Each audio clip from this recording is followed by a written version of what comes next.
All right, these are the mistakes that you need to avoid when you are buying from my list at auction or buying from my list at wholesale. So let's just cover auction first. You always have to make sure that you're buying a first mortgage. No matter what, if you buy a first mortgage, second, thirds, fourths, they're gonna fall off. If you buy a second mortgage and you don't know that you did, you're gonna financially devastate yourself because you gotta figure out who owns the first mortgage. You have to go and additionally give them more money than what you already paid for the second mortgage to pay off the first, and then you finally own the property. So you will financially devastate yourself if you buy a second or third mortgage. So just don't do it.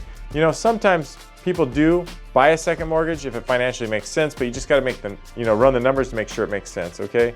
And as far as auctions go, other mistakes would just be make sure you're driving by the property and you make sure it's there. A lot of times there's properties that people just don't know that they've had a big fire in the house, or the house has just been burned down in the recent, the most recent few weeks or a few months. And so make sure the structure is there. Make sure the structure has integrity as far as the foundation, the roof. So make sure you're looking at it, driving by, taking a look at it, or running pictures to see like what's going on. So avoid those mistakes while buying at auction, and avoid these mistakes while buying wholesale. Make sure that you are buying at the right price and you know the neighborhood. If you live in the East Valley and you're doing a flip for the first time, more than likely you should probably keep to the East Valley because you know the neighborhoods, you know the values, you know when it comes across at a certain price that it's a good deal or not, right? So stick to areas that you're super familiar with. And if you're trying to do it remotely, get coached by someone, get familiar with someone, join a community that knows that area, or a realtor that's gonna list the property for you when you go retail that really knows the area and has worked in the